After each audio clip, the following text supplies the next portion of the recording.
And Maggie says, yes, it was the routine, but also I'm still deeply in love with my ex. Oh, hold on. Hold on, partner. What do you mean I'm deeply in love?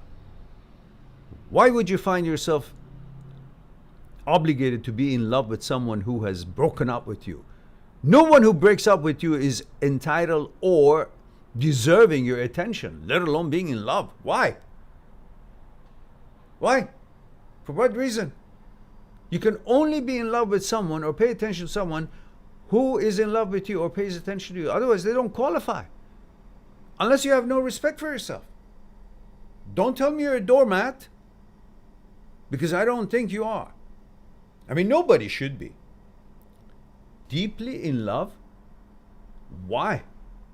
The guy broke up with you. A marriage, even if you were at the time, for that very reason that it doesn't show you loyalty or bonding or compatibility, you broke the bond and you say you're still in love with him. What for?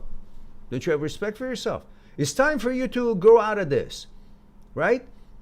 Because where's it gonna go?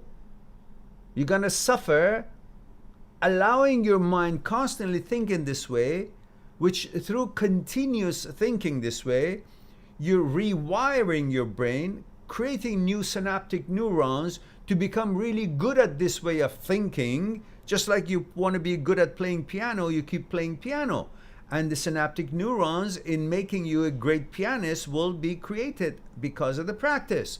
So you keep thinking in this way, whatever this thing is, whether it's OCD, HOCD, thinking about these sort of things that you're just telling me, you will be creating synaptic neurons that will make you really good at thinking this way. And through which you will rewire yourself, your brain, through neuroplasticity. And then you wonder why you're still in love with the guy. Because you conditioned yourself to be in love with the guy. You didn't judge the guy. You didn't consider why he doesn't qualify anymore. You just blindly, continuously continued playing the piano to become really good at it. So you're constantly telling yourself you're in love with the guy and thinking about it and fantasizing about it. And then naturally, you're creating more conditioning yourself, which becomes your habit. And that's going to be hard to break. That's why I'm adamant to suggest to everyone who's going through OCD, HOCD, or any kind of intrusive thoughts or these sort of thoughts, that get out of it. Rather than allowing this to be entertained in your head and keep your focus on it to the point that it becomes your habit through neuroplasticity.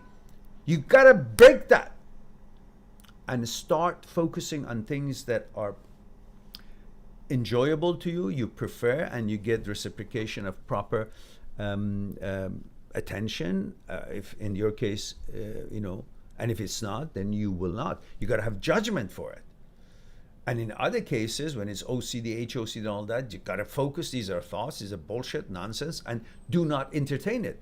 Recognize them for what they are, diss them, ignore them, and continue your way according to your lifestyle and your gender, and continue full force. Protect yourself. Do not allow it to become a rewiring, a conditioning by keep thinking and entertaining about a bogus thoughts, because they're all bogus thoughts.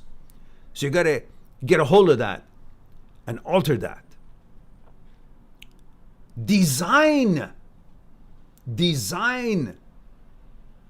outwardly. You create the design, not what is there, just allow it to constantly consume you. No, you got to be a judge to discriminate a certain thought, a certain feeling. They discriminate according to your inner consciousness, according to your values, gatekeeper, according to your wise advocate, according to your core principles. You protect yourself and you discriminate from the thoughts and things that occupy your mind. That's how you protect yourself. And